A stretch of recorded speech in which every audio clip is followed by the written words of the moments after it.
잘해서 성공하는, 그렇게 지혜로웠다라고 인정받는 삶이 되시기를 주의 이름으로 축복합니다.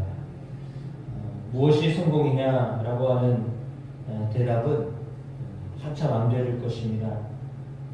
그 모습이 다르기 때문입니다. 누구나 다 성공하기를 원합니다. 그러나 어떠한 것이 진정으로 성공한 것이냐, 어떤 사람은 그 성공에 도달할 수 있을 것인가, 또 어떤 사람은 실패하는 자인가, 오늘 본문은 우리에게 가르쳐 주고 있습니다. 15절과 17절, 28절 말씀에 통치자에 대한 실패가 나와 있습니다. 통치자라면 성공한 사람처럼 보입니다. 통치를 한다라고 한다면 성공한 사람이다, 이렇게 보기가 쉬운데, 그런데 통치자 중에도 실패한 통치자가 있다, 이렇게 말하고 있습니다. 솔로몬은 주위의 나라들이 지나친 세금이나 노역을 부과해서 그 나라 자체가 흔들리는 모습을 보았습니다. 그래서 가난한 백성을 압제하는 관원을 사자와 곰 같은, 그리고 악하고 위험한 자들이다, 이렇게 지칭을 했습니다. 무제한 치리자라고까지 규정을 하였습니다. 당시에 사람을 죽이는 그것을 두려워하지 않는 통치자들이 많이 있었습니다. 통치자가 모든 권한을 가지고 있다라고 여겼기 때문인데요.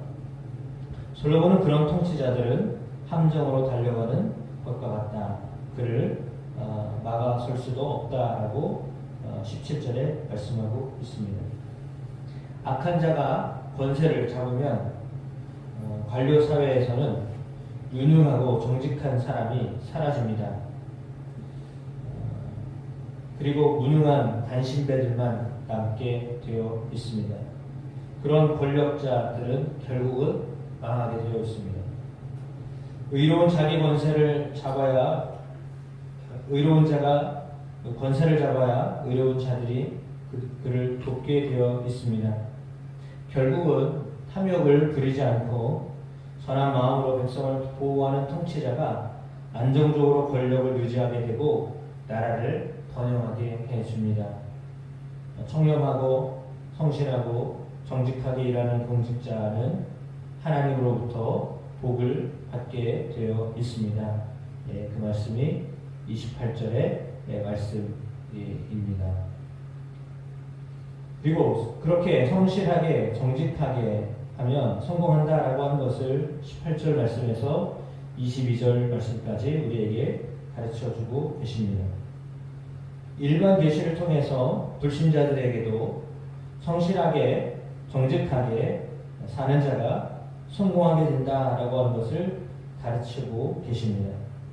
솔로몬 역시 성실하게 자기의 땅을 경작하는 사람이 하나님의 구원을 얻게 되고 풍요롭게 된다라고 말합니다. 바르지 않은 길을 도모하거나 방탕한 자는 망하고 궁핍해진다라고 18절에서 19절에 말씀하고 있습니다. 특별히 재물의 혈안이 돼가지고 빨리 부자가 되고 싶어하는 욕심의 정도가 악한 길을 따르게 하고, 당장은 일이 잘 풀리는 것처럼 보일지라도 결국은 형벌을 받게 되고 빈궁하게 된다라고 하는 것이 20절과 22절의 말씀입니다. 장사할 때에도 정직하게 합당한 가격을 정하지 않고 사람에 따라서 낯을 보면서 다른 가격을 제시한다거나 조그마한 이익을 더 얻으려고 법을 어기는 행위를 한다면 당장은 이익을 볼 것 같지만 사실은 망하는 지름길입니다. 그래서 성실하고 정직한 사람이 성공한다라고 하는 이런 가르침은 때로는 좀 진부한 이야기처럼 들릴지 몰라도 반드시 우리가 지켜야 할 가치다라고 하는 것이 오늘 솔로몬을 통하여 하나님 우리에게 주시는 교훈의 말씀입니다. 그래서 첫 번째는 성실하고 정직한 사람이 성공하게 된다라고 하는 말이고, 두 번째는 법과 원칙을 지키면 성공한다라고 하는 말입니다. 23절에서 27절까지 말씀이 바로 그 내용을 우리에게 알려주고 있습니다. 법을 다 지키면서 어떻게 성공하느냐, 이렇게 항변을 할 수도 있을 것입니다. 하지만 솔로몬은 원칙을 지켜야 된다. 특별히 하나님의 법도를 지켜야 된다. 그 사람이 성공한다. 이렇게 가르치고 있습니다. 이런 사람은 악인을 두려워하지 않고 잘못을 지적합니다. 부모의 물건도 함부로 자기 것이라고 여기지 않습니다. 이들은 자기 생각이 아니라 하나님을 믿고 의지합니다. 하나님의 마음을 따라서 가난한 자를 구제합니다. 이런 사람은 결국 하나님의 복을 얻기 때문에 하나님이 궁핍하게 만들지 않습니다. 반면에 강자에게 아첨해서 이득을 보려고 하고 욕심이 많아가지고 다른 사람들과 다툼을 일으켜서라도 자기 것을 확보하려고 하는 사람들, 더군다나 가난한 자를 돕기에 인색한 사람들은 하나님의 저주를 받게 되어 있다, 피할 수 없다라고 말씀하고 있습니다. 그러니까 하나님의 복을 얻기 위해서는 하나님의 마음에 들어야 하는 것입니다. 하나님의 법도를 따르지 않는 사람은 하나님의 마음에 들 수가 없는 것입니다. 따라서 하나님의 마음이 담겨져 있는 하나님의 법, 하나님이 우리에게 제시하시는 그 진리, 원칙을 지키면 반드시 또 하나님 우리에게 성공하게 하심을 믿습니다. 이렇게 평범한 진리이지만 이것은 강력한 힘을 가진 것도 없어 보이지만, 그럼에도 불구하고 이 평범한 진리를 지키지 않았을 때 눈앞의 이익을 위해서 살고 당장의 자기 욕심을 따라감으로 수많은 사람들을 자멸의 길로 이끌어가고 있는 것인지도 모르겠습니다.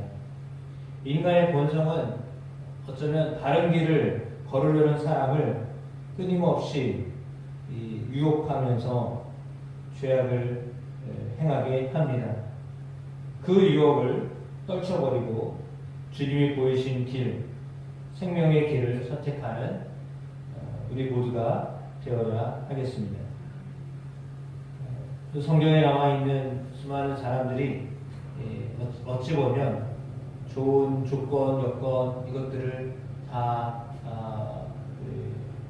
포기하고 좋지 않은 길을 선택했던 사람들입니다. 물론 세례 요한과 같은 사람들, 그냥 가만히 있어도 제사장 직분에 가늘에 오를 사람이었는데 그는 들판 광야로 나가서 하나님의 나라를 전파하였습니다. 물론 예수님 가난한 목수의 아들도 이 땅에 태어나셨습니다. 사람들이 원하지 않는 그런 길을 걸어가셨습니다. 사람들이 생각하는 성공하는 그런 길로 가지 않으셨습니다. 그러나 하나님은 그렇게 많은 사람들에게 훗날에 그 주님을 따르도록, 주님을 본받고 살도록 주님은 그 진리를 우리에게 몸소 보여주셨습니다. 따라서 하나님을 따라서 살아가는 삶이 세상적으로는 실패해 보일 수도 있습니다. 아, 저 사람 실패했어 라고 그렇게 보여지는 삶일 수도 있습니다. 하지만 결코 보여지는 모든 것이 성공이다 실패다라고 단정지어서 말할 수는 없습니다. 왜냐하면 하나님이 보시는 성공과 실패는 우리가 생각하고 있는 것과는 다르기 때문입니다. 때로는 고단한 삶을 살고, 때로는 십자가의 길을 걷고 가시밭길을 걸어가고 험난한 길을 가고 다른 사람들이 결코 많이 찾지 않는 그런 길을 간다 할지라도 하나님이 그곳에 함께 하신다면 그 사람은 성공한 사람임을 믿습니다. 따라서 그 가운데 하나님이 함께 하시는가, 하나님과 떨어져 있는 삶을 살고 있는가 라고 하는 것이 어쩌면 성공한 삶을 살고 있는가, 실패한 삶을 살고 있는가 라고 하는 것을 분별하게 해줄 것입니다. 여러분은 하나님과 동행함으로, 하나님과 함께함으로 성공적인 삶을 살게 되시기를 축복합니다. 주님과 동행함으로 성공적인 삶을 살았다라고 고백하게 되는 그런 기쁨이 여러분 안에 충만하게 거하게 되시기를 축원합니다. 그런 길을 걸어가는 사람은 오늘 솔로몬이 이야기하고 있는 것처럼 성실하게, 진실하게, 정직하게 법과 원칙을 지켜가면서 하나님이 인정하시는 성공적인 삶을 사는 사람이 될 줄로 믿습니다. 그런 여러분의 삶이 되기를 주의 이름으로 축원드립니다.